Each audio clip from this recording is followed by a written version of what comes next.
Soy el pastor titular aquí en Crosspoint Español. Les damos la bienvenida. Si nos visita hoy por primera o segunda vez, me concedería el privilegio de conocerle. A mí me encantaría poderle saludar y que no se nos escape.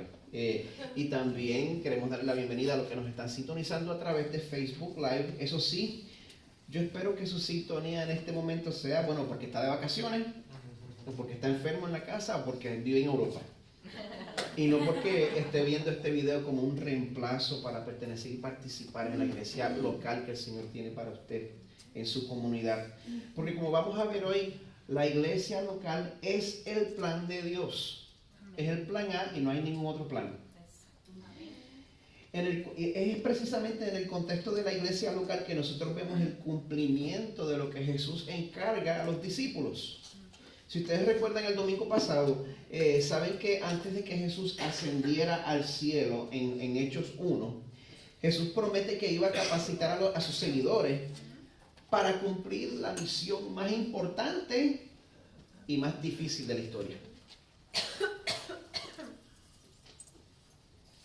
Y esa misión es que, bueno, ya sea en nuestros vecindarios, sea en nuestras ciudades, sea en nuestras regiones, sea en nuestros países, sea hasta el fin del mundo, tanto los discípulos, y yo estoy seguro que también a nosotros nos cae, nosotros hemos recibido el encargo de ser testigos de Jesús.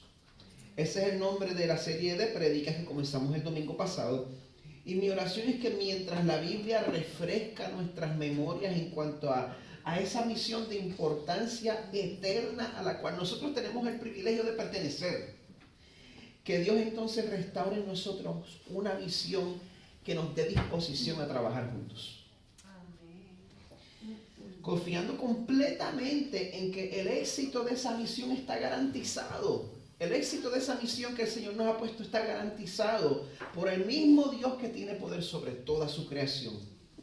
El domingo pasado hablamos sobre el poder prometido. Y hoy nos toca cubrir el tiempo donde ese poder prometido se convirtió en un poder concedido. Así que les voy a rogar que busquen en sus Biblias en Hechos 2. Vamos a cubrir Hechos 2, capítulo 2, versículos 1 al 13. Cuando nosotros concluimos el sermón del domingo pasado, pues Jesús había ya dejado sus últimas instrucciones con sus discípulos y después de eso Él fue levantado en una nube hacia los cielos. Podemos ver eso en el capítulo 1. Y eso resulta en que los discípulos se quedan mirándolo hasta perderlo de vista. Yo probablemente habría hecho lo mismo. No sé si se acuerdan del ejemplo que di la semana pasada de cuando dejo a Zulema en la escuela y yo veo que ella se va alejando poquito a poco. Yo no podía llegar con ella a la puerta, me tenía que quedar en el portón y ella se alejaba hasta que se hacía chiquita y entonces tomaba la esquina y se iba. Y así se tienen que haber quedado los discípulos. Por eso Dios les envía a los ángeles, porque al ellos hacer eso, eso expresaba un sentido de incertidumbre y también como que de abandono. Dios le envía a dos ángeles que, número 1, les da un regañito y número 2, les asegura que Jesús iba a volver de esa misma manera visible en la cual lo vieron irse. Esa es la promesa.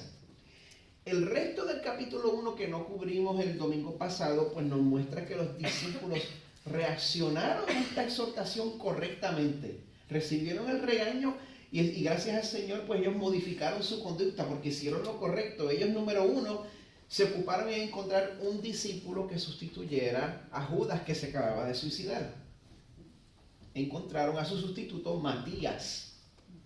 Y número 2, también se ocuparon en obedecer las instrucciones de Jesús de quedarse en Jerusalén para esperar el bautismo que Dios les había dado. Si ustedes ven el capítulo 1, verso 14 dice: todos estos estaban unánimes, entregados de continuo a la oración. Así que ya esto no es una actitud de abandono, no es una actitud de incertidumbre, sino que todos los que estaban esperando esta promesa de ser bautizados, estaban esperando con la actitud correcta, una actitud de expectativa. ¿Quiénes de ustedes saben que hay una diferencia entre sencillamente esperar algo y esperar convencido de que lo que viene, viene? Ustedes saben la diferencia, ¿verdad? Pues yo le invito a que leamos juntos lo que sucedió en el día que Dios hizo lo que dijo que iba a hacer. Vamos a leer Hechos 2, 1 al 13. Estoy leyendo de la Biblia de las Américas y dice así la palabra del Señor. Cuando llegó el día de Pentecostés, estaban todos juntos en un mismo lugar. De repente vino del cielo un ruido como el de una ráfaga de viento impetuoso que llenó toda la casa donde estaban sentados. Y se les aparecieron lenguas como de fuego, que, repartiéndose, se posaron sobre cada uno de ellos. Todos fueron llenos del Espíritu Santo y comenzaron a hablar en otras lenguas según el Espíritu les daba habilidad para expresarse. Y había judíos que moraban en Jerusalén, hombres piadosos, procedentes de todas las naciones bajo el cielo. Y al ocurrir este estruendo, la multitud se juntó y estaban desconcertados porque cada uno les oía hablar en su propia lengua. Y estaban asombrados y se maravillaban diciendo: mirad, ¿no son galileos todos estos que están hablando? ¿Cómo es que cada uno de nosotros les oímos hablar en nuestra lengua en la que hemos nacido? Partos, medos y elamitas, habitantes de Mesopotamia, de Judea y de Capadocia, del Ponto y de Asia, de Frigia y de Panfilia, de Egipto y de las regiones de Libia, alrededor de Cirene, viajeros de Roma, tanto judíos como prosélitos, cretenses y árabes. Les oímos hablar en nuestros idiomas de las maravillas de Dios. Todos estaban asombrados y perplejos, diciéndose unos a otros: ¿qué quiere decir esto? Pero otros se burlaban y decían: están borrachos. Esta es palabra del Señor. Y Señor, a ti es que traemos nuestros vasos vacíos para que los llenes con tu poder. Yo necesito eso ahora mismo, Señor. Ayúdame. Nosotros esperamos con expectativa el cumplimiento de tu palabra. Tú nos dices en Efesios 2 que has preparado buenas obras para que nosotros podamos andar en ellas, Señor. Y tú vas a cumplir ese propósito en nuestra vida. Estamos en expectativa de eso, Señor. Amén. Queremos hacerlo a través de tu poder, a través de la presencia de tu Espíritu. Te pedimos, Señor, que tú, así como vemos en este pasaje, que tú obres en nosotros y a través de nosotros. Te pedimos también, Señor, que tú produzcas en nosotros un gozo sobrenatural y una respuesta de alabanza en nuestros corazones. Te pedimos, Señor, que la llenura de tu Espíritu traiga salvación a muchos a nuestro alrededor. Queremos ver eso, Señor, para tu gloria, en el nombre de Jesús. Amén. Al llegar a vivir a los Estados Unidos de América, yo estoy convencido que eso nos hace a nosotros personas diferentes de lo que hubiéramos sido si nos hubiéramos quedado en nuestros países. Yo estoy seguro que el Miguel Medina de 2018 no sería el Miguel Medina de 2018 si me hubiera quedado viviendo en Puerto Rico. Y yo digo eso porque hay muchos de nosotros que quizás antes pues no éramos tan filósofos. Sin embargo, ahora estamos aquí, estamos, gracias a Dios, en una tierra de oportunidad. Yo estoy agradecido por eso. Pero a la misma vez estamos en una tierra tan diferente a la tierra que nos vio nacer. ¿Quién está de acuerdo conmigo? Que yo estoy seguro que a menudo en el trabajo usted se encuentra meditando en las implicaciones filosóficas del significado de la vida. ¿A quién le pasa eso? En medio de su trabajo. Especialmente muchos de ustedes que en su tierra natal practicaban profesiones respetadas. Han llegado aquí y no le ha quedado más remedio, porque por lo menos al estar recién llegado, estar en trabajos que quizás usted no esperaba estar. Amén. A mí eso me pasó muchas veces al principio de mi tiempo, en el 1900. Y yo recuerdo que yo terminaba pensando que yo estaba atascado en un trabajo sin importancia, que yo estaba atrapado y que nunca en mi vida iba a poder salir de eso. Encima de eso, cuando nosotros vivimos en un mundo que se aparta de Dios cada vez más, cuando nosotros vivimos en un mundo que nos comunica frecuentemente que si tú no estás gozando ahora, la vida no tiene significado eterno. Cuando estamos viviendo en ese tipo de mundo, pues nosotros empezamos a medir nuestro valor de la misma manera que lo hace el mundo a nuestro alrededor. Empezamos a calcular nuestro valor de la misma manera y empezamos a pensar que si nosotros no hemos logrado el sueño americano de triunfar financieramente, pues entonces somos un fracaso y le hemos fallado a nuestra familia, a nuestro país. Bueno, a pesar de que yo no soy una persona de mucha cultura, tengo dos cosas en contra de mí. Soy de Puerto Rico y soy de Carolina. El patrimonio carolinense al mundo es el reggaetón, pero bueno, continuamos. No, eso estoy bromeando completamente en cuanto a eso, pero yo no era un tipo de persona que me interesaba mucho la cultura alta, pero al yo estar casado con una mujer envuelta en el teatro, me ha tocado aprender cultura a la mala. Y eso me ha expuesto a géneros del teatro que quizás yo no hubiera conocido si no me hubiera casado con Carmen. Y un género que llegué a conocer es el género conocido como el teatro del absurdo. No sé cuántos de ustedes han oído de ese género. Este género surgió a mediados del siglo XX, ¿verdad, Carmen? Y uno de sus dramaturgos principales fue Samuel Beckett. Samuel Beckett, oriundo de Irlanda, era alguien que veía el cristianismo como una mitología. Así que no estamos hablando de una persona de fe aquí. Y el tema principal del teatro del absurdo es obligarnos a hacernos la pregunta: ¿qué significado tiene la existencia del ser humano? ¿Para qué estamos aquí? Hay personas que le hace falta hacerse esa pregunta porque pues ellos están viviendo exclusivamente una vida de distracción tras distracción tras distracción para no tenerte que hacer esa pregunta. Una vida donde se llenan de entretenimiento superficial hasta las narices. Y si a lo único que usted está pendiente es a Caso Cerrado, o quién va a ganar en Mira Quién Baila, o American Ninja Warrior, o lo que sea, quizá a usted le vendría bien un poquito de teatro del absurdo. El problema de este género es que siempre llega a la misma conclusión. La conclusión es que nada tiene significado y que nada tan siquiera hace sentido. La obra por la cual se le conoce más a Beckett se titula Esperando a Godot. Y yo creo que, aunque Beckett lo negaba en vida, yo creo que el hecho de que Godot se parece tanto a la palabra Dios en inglés, God, pues no es ninguna coincidencia.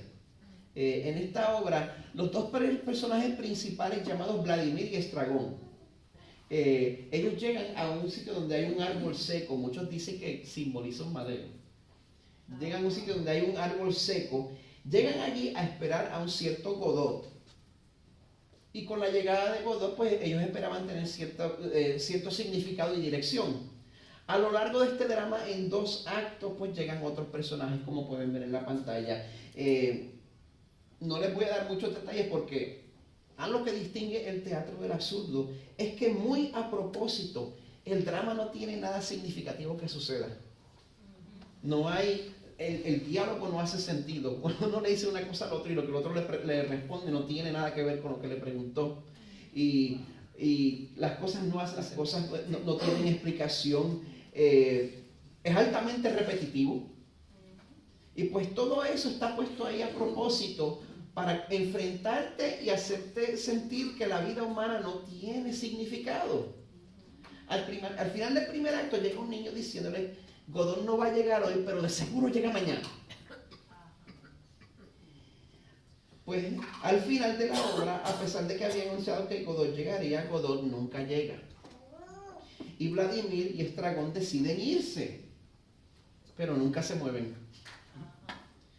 Nada cambia, cae el telón y así termina la obra.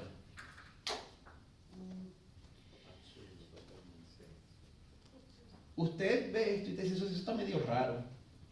A mí no me está tan raro porque yo estoy expuesto a ese mundo. Hasta he desarrollado un poquito de gusto para ese tipo de teatro difícil. Pero quizás esa no es parte de su dieta. Quizá nuestra cultura no nos predica ese mensaje de una manera tan explícita, pero nuestra cultura sí lo hace de muchas maneras sutiles, y yo no sé si usted se ha dado cuenta. Yo creo que todos nosotros nos hacemos eco del teatro del absurdo cada vez que cantamos: siente, baila y goza, que la vida es una sola. Voy a reír, voy a bailar. Qué bonito. Ustedes tienen que saber que esto es una trampa, no pueden responder.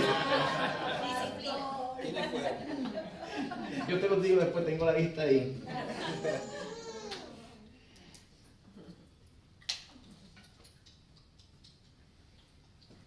Pero se han puesto a pensar en la letra. Siente, baila y goza, que la vida es una sola. ¿Eso es verdad? ¿Es eso verdad?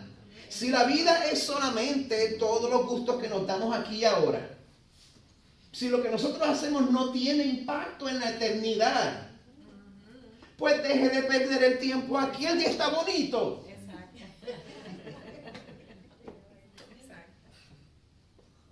Salga de aquí de ese gusto. ¿Cuántos de ustedes saben que esa no es la realidad? Eclesiastés 3 nos dice que Dios ha puesto la eternidad en nuestros corazones. Quizá la cultura te predica: nosotros somos mamíferos nada más. La vida es una. Hasta el concepto del género es un invento social. Dios nos dice en Génesis 1, Dios creó a los seres humanos a su propia imagen. Tenemos significado.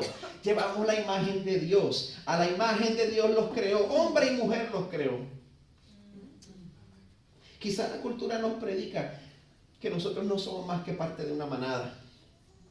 Pero Dios nos dice en Mateo 10:30 que hasta los cabellos de nuestra cabeza están todos contados.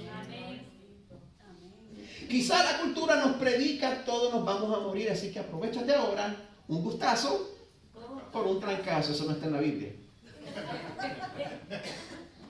Lo que sí está en la Biblia es 1 Corintios 6. ¿No se dan cuenta de que su cuerpo es el templo del Espíritu Santo, quien vive en ustedes y les fue dado por Dios? Ustedes no se pertenecen a sí mismos, porque Dios los compró a un alto precio. Amada iglesia, nuestra vida aquí, nuestro esfuerzo no es en vano. Y es por esa razón que cuando hablemos de lo que nos enseña el pasaje de hoy, yo no quiero que nos distraigamos con las manifestaciones sobrenaturales del Espíritu, porque ese no es el tema principal. Dios nos comunica algo de mucha más importancia eterna en este pasaje. Esta mañana el libro de Hechos nos muestra que tenemos el privilegio de participar junto con el pueblo de Dios, recibiendo el poder de Dios para hacer el trabajo de Dios. Para nosotros poder apreciar este mensaje, vamos a tener que darle el tratamiento correcto al libro de los Hechos. Y muchas personas que estudian la Biblia pues se hacen... La pregunta que nos hacemos con este libro es si debemos leerlo y verlo como un libro preceptivo o descriptivo. Preceptivo, precepto, mandamiento. Cuando nosotros leemos el libro de Hechos, nos está diciendo cómo hacer las cosas. Es un manual para la iglesia. O es descriptivo, sencillamente nos está describiendo lo que sucedió en ese tiempo. Es uno o el otro. Yo creo personalmente que este libro no fue pintado exclusivamente con un solo pincel, si me preguntan a mí.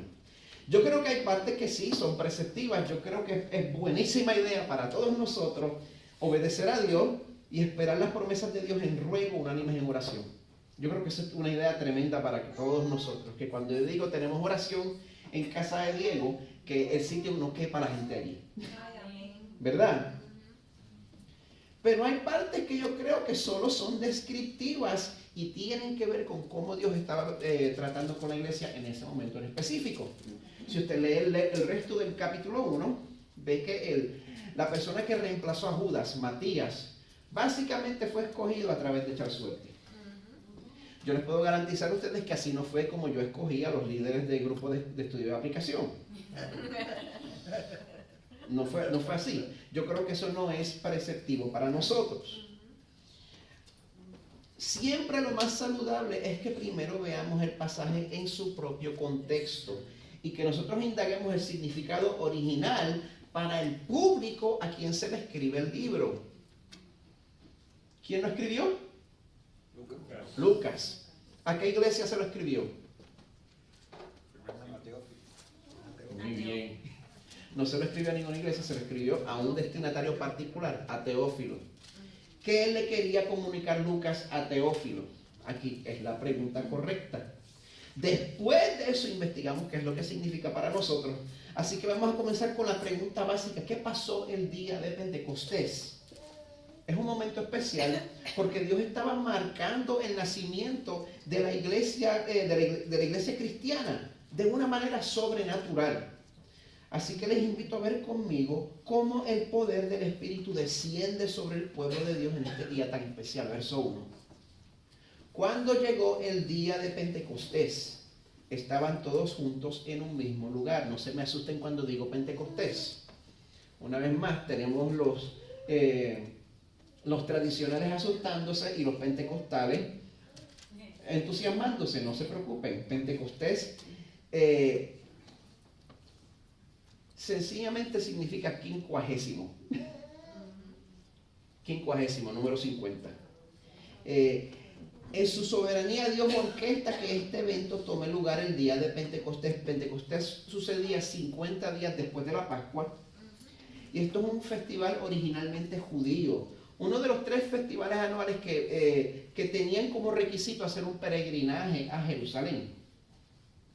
Y como esto casi siempre caía más o menos en el mes de junio, las condiciones eran óptimas para el viaje y Jerusalén se llenaba de gente durante la fiesta de Pentecostés. Y estaba lleno de peregrinos de todas partes para este tiempo. Este festival también conmemoraba la entrega de la ley a Moisés. Así que no se nos debe escapar el hecho de que Dios usa este mismo tiempo para entregar su poder a su pueblo.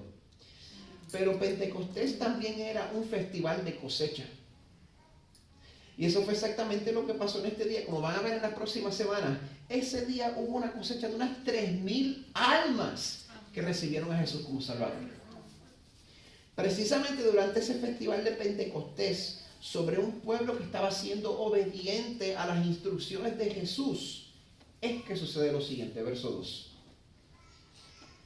De repente vino del cielo un ruido como el de una ráfaga de viento impetuoso que llenó toda la casa donde estaban sentados. Pause, dése cuenta que Dios no desperdicia palabras ni símbolos en este pasaje.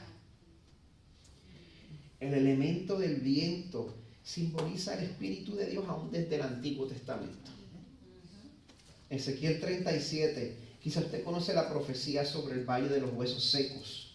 Una profecía donde Dios le muestra al profeta Ezequiel que el pueblo de Israel estaba espiritualmente muerto, como un valle lleno de restos esqueléticos.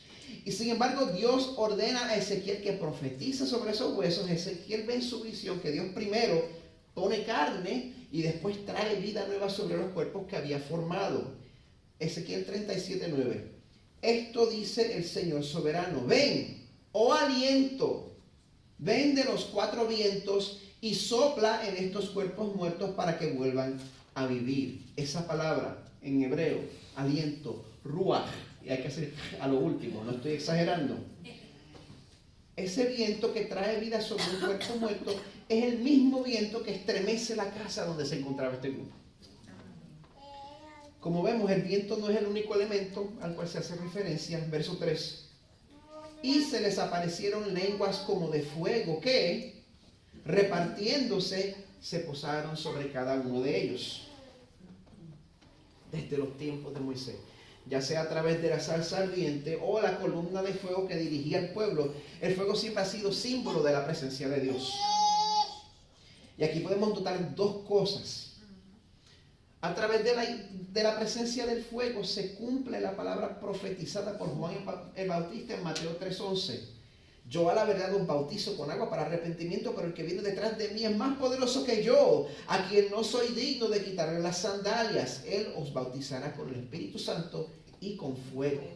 Esto es un cumplimiento de lo que había profetizado Juan el Bautista. Y estas lenguas de fuego hacen algo que no se nos debe escapar. ¿qué hacen? Posan sobre las cabezas de cada persona allí. Lo cual nos deja saber que ahora el Espíritu posa sobre cada creyente individualmente. El poder del Señor, si usted ha recibido a Jesús como su Salvador, el poder del Señor posa sobre usted.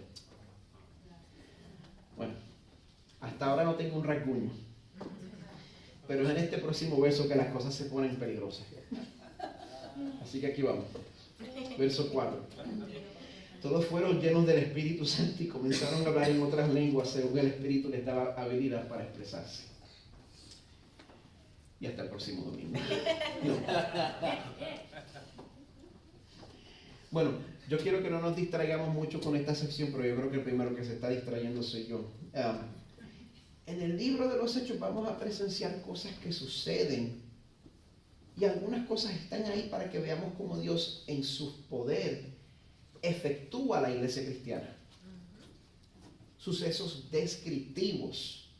Mientras que otras cosas están ahí para que aprendamos y la adoptemos. Sucesos preceptivos.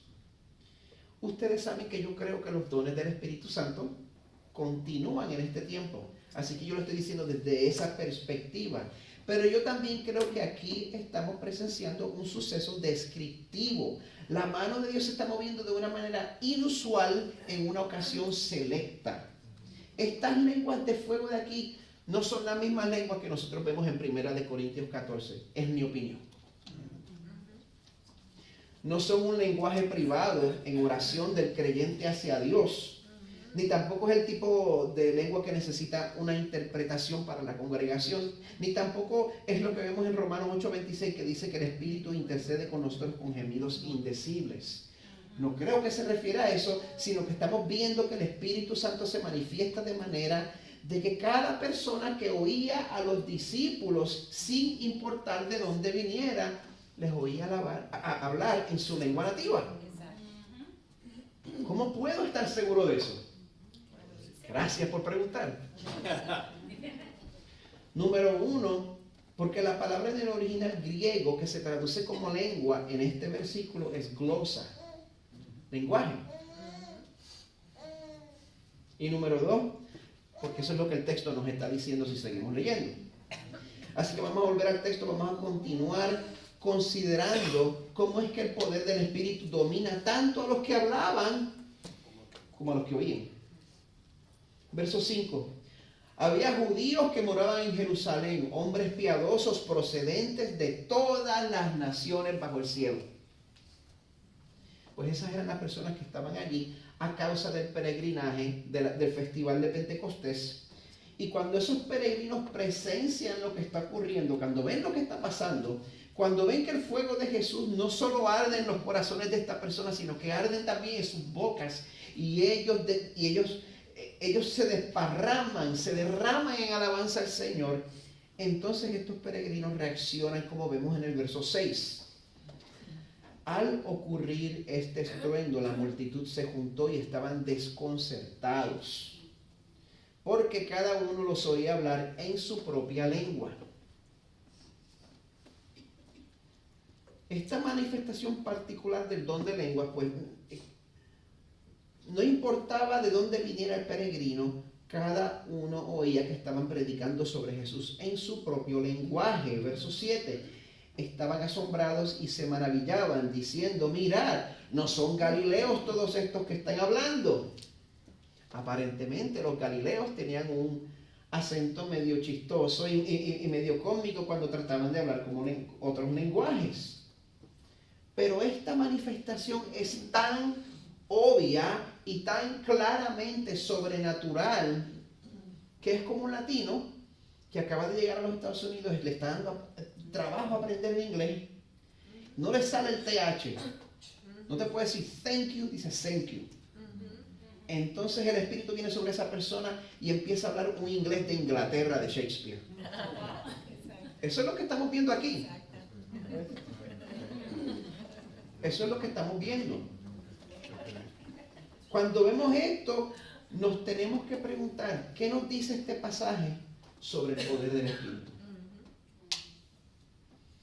Número uno, yo creo que lo que nos enseña es que lo que hace el Espíritu Santo es humanamente inimitable. No lo podemos manufacturar. Es absolutamente sobrenatural. Número dos, esto también nos enseña que lo que es obstáculo para nosotros no es obstáculo para el Señor. Nosotros dejamos que la gente nos impresione con su belleza, con su educación, con sus habilidades, pero el Espíritu no hace acepción de personas como nosotros. El Espíritu se reserva el derecho de usar como mensajero a quien le plazca, aunque sea de origen humilde, aunque sea una persona que usted cree no tiene nada que enseñarle a usted. Esa es precisamente la persona que el Señor escoja para que usted aprenda a ser humilde. Porque cuando nosotros proclamamos a Jesús, lo que está dominando no es mi inteligencia, no es mi elocuencia, lo que está dominando es el poder del Espíritu. Bueno, el Espíritu que domina también es el Espíritu que declara que Dios merece nuestra alabanza por lo que ha hecho en medio de nosotros. En el verso 8, los peregrinos continuaban pues impresionados con lo que estaba pasando, por eso se preguntan, pues, a pesar de que el pueblo de Dios aquí era una pila de campesinos, jíbaro, guajiro. ¿Cuál es la palabra venezolana?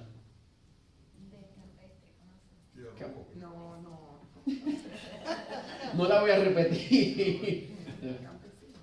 Aunque eran un grupo de campesinos, ellos se preguntan en el verso 8, ¿cómo es que cada uno de nosotros los oímos hablar en nuestra lengua en la que hemos nacido? Ahora, nos procede a dar una lista de personas de diferentes regiones. Y básicamente es una lista del mundo conocido en ese momento. Y yo creo que si prestamos atención a cada grupo étnico y lingüístico en particular representado en esa lista, eso nos va a comunicar algo muy importante en cuanto al corazón de Dios y en cuanto a la obra del Espíritu Santo. Prestemos atención. Verso 9, partos. Un imperio en Mesopotamia. Un imperio cuyos lenguajes eran griego, parto, persa, arameo y acadio. Medos. Básicamente en Irán, Afganistán e Irak. Elamitas. Estos están al suroeste de Persia. Y el elamita es una lengua relacionada con el lenguaje hindi de la India. Judea, pues por supuesto hebreo y arameo.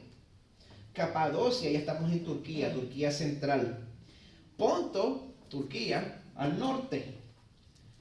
Asia, pues por supuesto hasta los límites de Oriente conocidos por la gente de ese tiempo. Frigia, de donde viene el nombre de ese que está ahí. Frigia es Turquía en el sur. Panfilia, pues es todo Asia Menor. Y por supuesto está Egipto y Libia, el norte de África. Roma.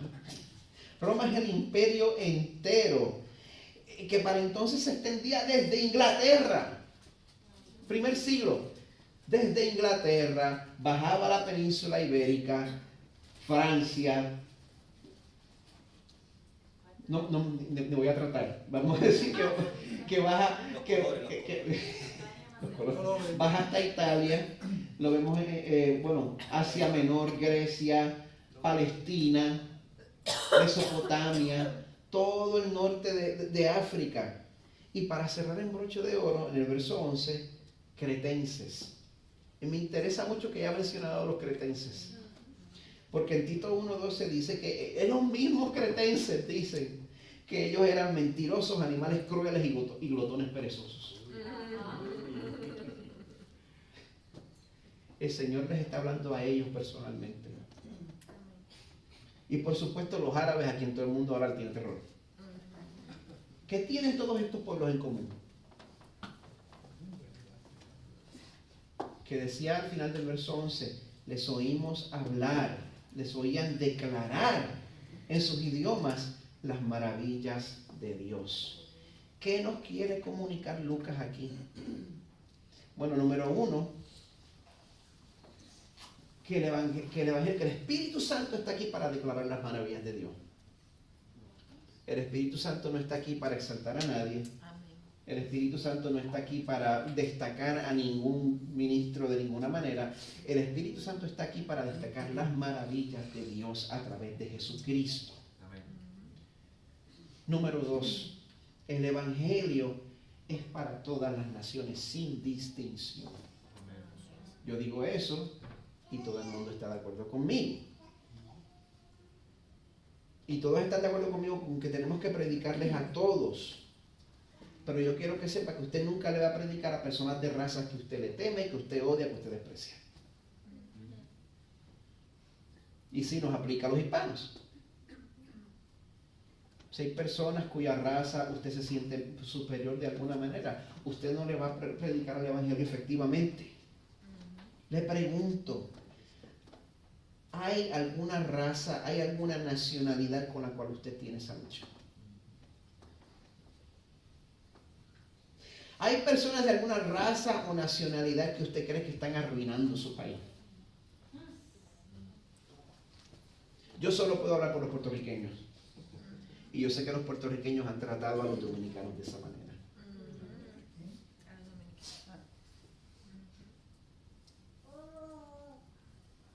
Por eso el Señor me dio un suegro dominicano.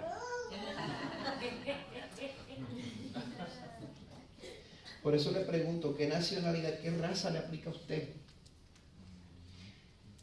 Que Dios nos dé la gracia para reconocer, para confesar y para arrepentirnos. Porque esa supuesta superioridad racial y nacional, pues es otra expresión del legalismo. Es otra expresión que busca salvarse a través de sus propios méritos. Pero como vemos aquí, el Espíritu exalta a Dios, no exalta al hombre. Por eso nuestra misión nos queda grande. Sin el Espíritu usted no puede, ni se moleste. Sin embargo, esa misión, a pesar de que nos queda grande, sigue siendo la comisión principal de cada uno de ustedes aquí. No tiene usted la capacidad para hacerlo, pero Dios espera que usted lo haga. Y aunque te sientas como un pez fuera del agua aquí en los Estados Unidos, inmigrante, migrante de Puerto Rico, ustedes tienen una misión de infinita importancia aquí. En la vida que están viviendo ahora, en el trabajo que tienen ahora, tienen una misión de importancia eterna. No dejen que esa misión se la traiga la mentira del sueño americano. La capacidad de participar en esta misión no tiene nada que ver con tus fuerzas, no tiene nada que ver con tu personalidad, no tiene que ver nada con tus actitudes. Nosotros necesitamos ser equipados directamente por Dios. Y al ver lo que pasaba, pues esa era la única conclusión a la que la multitud podía llegar. Verso 12, todos estaban asombrados y perplejos, diciéndose unos a otros, ¿qué quiere decir esto? Pero otros se burlaban y decían, están borrachos. El mundo siempre se va a burlar de lo que no comprende. Usted no debe estar sorprendido por eso. Pero querida iglesia, una señal clara de que nosotros estamos empezando a entender lo que Dios ha hecho por nosotros es que nosotros declaramos las maravillas del Señor sin estar preocupados por nuestra apariencia delante del mundo. No nos importa si nos vemos bonitos o no. Yo digo esto porque entre los cristianos que son como yo, los tipos teológicos que les gusta estudiar y que quizá tienen un poquito de estudio, pues frecuentemente predomina un deseo de dar una imagen respetable a la gente. Nosotros, los bien reformados, los bacheritos, los macarturitos, tenemos eso. No siempre, muchas veces el origen de ese deseo debe ser respetable. No es dar gloria a Dios a través de hacer las cosas decentemente y con orden, sino que muchas veces es que no queremos que la gente vea que nosotros somos débiles. Y eso es arrogancia. Tenemos que preguntarnos si eso nos aplica a nosotros. Al final, pues, estamos tan pendientes de siempre estar controlados y compuestos que, pues, sí, quedamos bonitos y peinados, pero también quedamos completamente vacíos de la dirección del Espíritu de Dios. En su comentario del libro de los Hechos, El teólogo anglicano N.T. Wright escribe lo siguiente, no lo tengo en pantalla, me van a tener que seguir. Yo te lo puedo hacer llegar después. Algunos cristianos están tan preocupados con mantener apariencias y de asegurarse que parezcan gente normal y ordinaria, que ellos nunca, bajo ninguna circunstancia, serían acusados de estar borrachos, ya sea a las 9 de la mañana o a la hora que sea.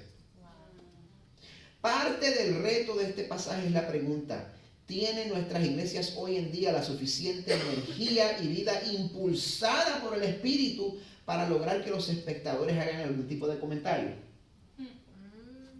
¿Alguna vez ha ocurrido algo que haga que la gente piense que estamos embriagados?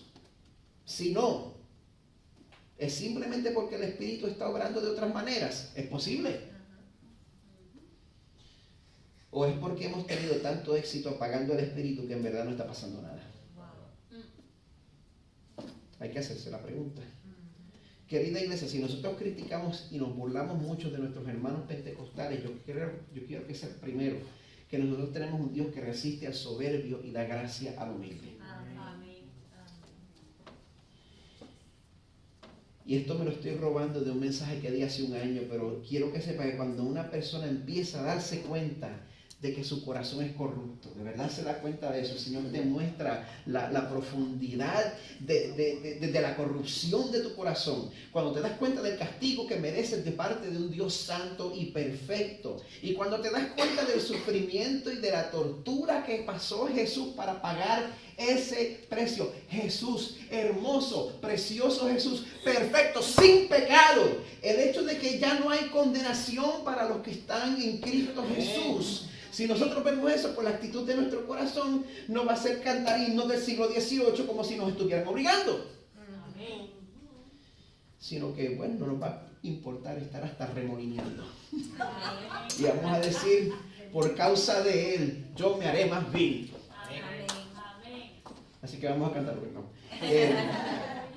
Pero ¿sabe por qué tenemos esa actitud? Porque al que se le perdona mucho, ama mucho.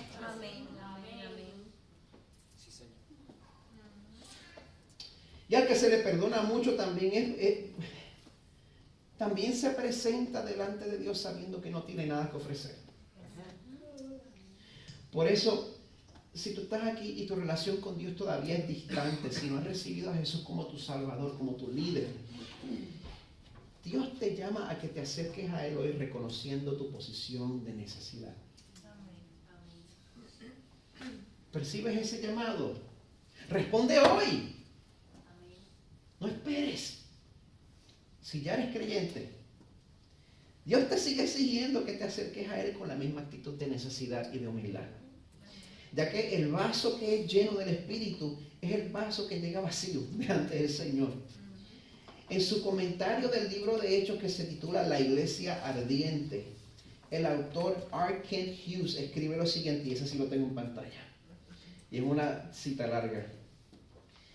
¿Qué exige esto de nosotros? Lo mismo que le exigía a los apóstoles y sus 3,000 seguidores. Un vaciamiento, un reconocimiento que necesitamos a Cristo. Dios nos ayuda a tener fe y a responder al Evangelio, y es así como nos convertimos en cristianos y recibimos el bautismo salvífico de la plenitud del Espíritu Santo. Entonces, una vez somos cristianos, la obra persistente de Dios en nuestras vidas nos libera de la idea de que podemos vivir la vida cristiana en aislamiento. Cada vez que reconocemos nuestra insuficiencia, Él nos llena con más de su Espíritu para que podamos continuar. Él no llenará las velas de nuestra barca con el viento del Espíritu Santo a menos que nosotros admitamos que esas velas están desinfladas. Esto exige humildad y confesión. Los apóstoles estaban viviendo en una dependencia vacía hasta que llegó la llenura. La clave para ser un cristiano lleno del Espíritu se encuentra en una paradoja. Cuando cultivamos una actitud de vaciamiento perpetuo, eso trae consigo una llenura perpetua. Jesús lo dijo de esta manera: bienaventurados los que tienen hambre y sed de justicia, pues ellos serán saciados. Martín Lutero lo puso de esta manera: cuando nos acercamos a Dios, solo podemos presentar manos vacías. Vamos a hacer precisamente eso. Vamos a presentarnos ante nuestro Salvador con nuestras manos vacías. Le voy a pedir al equipo de adoración que tome sus lugares.